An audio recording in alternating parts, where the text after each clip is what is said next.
박용진 의원 조금 전에 본인의 SNS에 올린 겁니다. 불과 며칠 전에 이재명 대표와 웃으면서 만났거든요. 이재명 대표가 미안하다 네다섯 번 얘기했고 그렇죠. 지난 네. 공천 과정에서 본인에게 했던 그런 일련의 공천 과정들을 에둘러서 미안하다 표현하고 전화도 여러 번 했기 때문에 본인은 이제 과거를 다 털고 가겠다. 이재명 대표 대선을 위해서 미약하나마 본인이 역할이 있다면 노력하겠다 이런 말까지도 했었는데 이재명 대표가 비명계 의원들이 검찰과 짜고 본인을 가결시켰다 이런 얘기를 하니까 충격을 받으신 것 같습니다. 지금 페이스북 보여드리고 있는데요. 이 민주당의 승리를 위해서 힘을 모으자고 말씀을 나눴었다. 그리고 그런데 당대표가 이렇게 애써 조성한 당내 통합 분위기에 찬물을 끼얹는 발언을 한 것이 이해가 되지 않는다.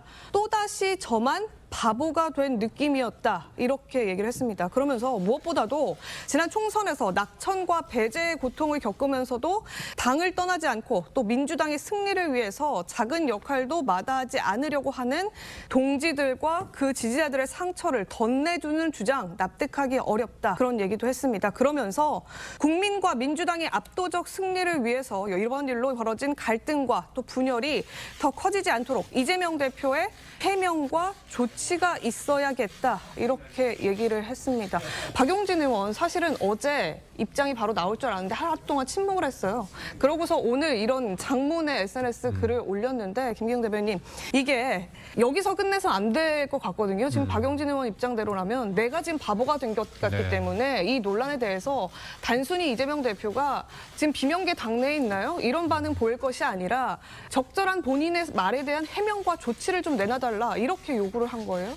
저는 박용진 전 의원에 대해서 개인적으로 잘 알기 때문에 이런 말을 쓸 수 있는데 바보가 됐죠. 예를 들어서 어떤 사람이 어떤 사람을 한 번, 두 번, 세 번 속인다 그러면 그 사람은 나쁜 사람입니다. 하지만 어떤 사람이 어떤 사람한테 네 번, 다섯 번, 여섯 번 속으면 그 사람은 바보입니다. 제가 그 말씀을 드리고 싶어요.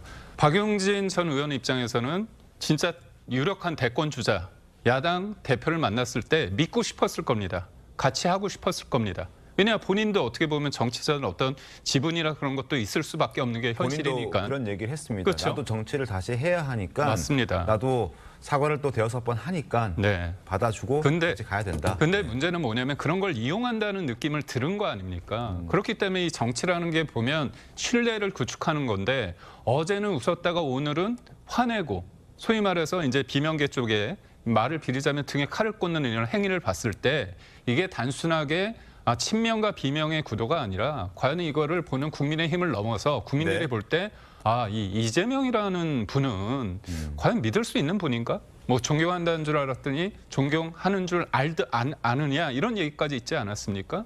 그러니까 결국 아침 저녁으로 이렇게 계속 바뀌는데 정책도 그러는데 사람에 대한 마음마저도 이렇구나.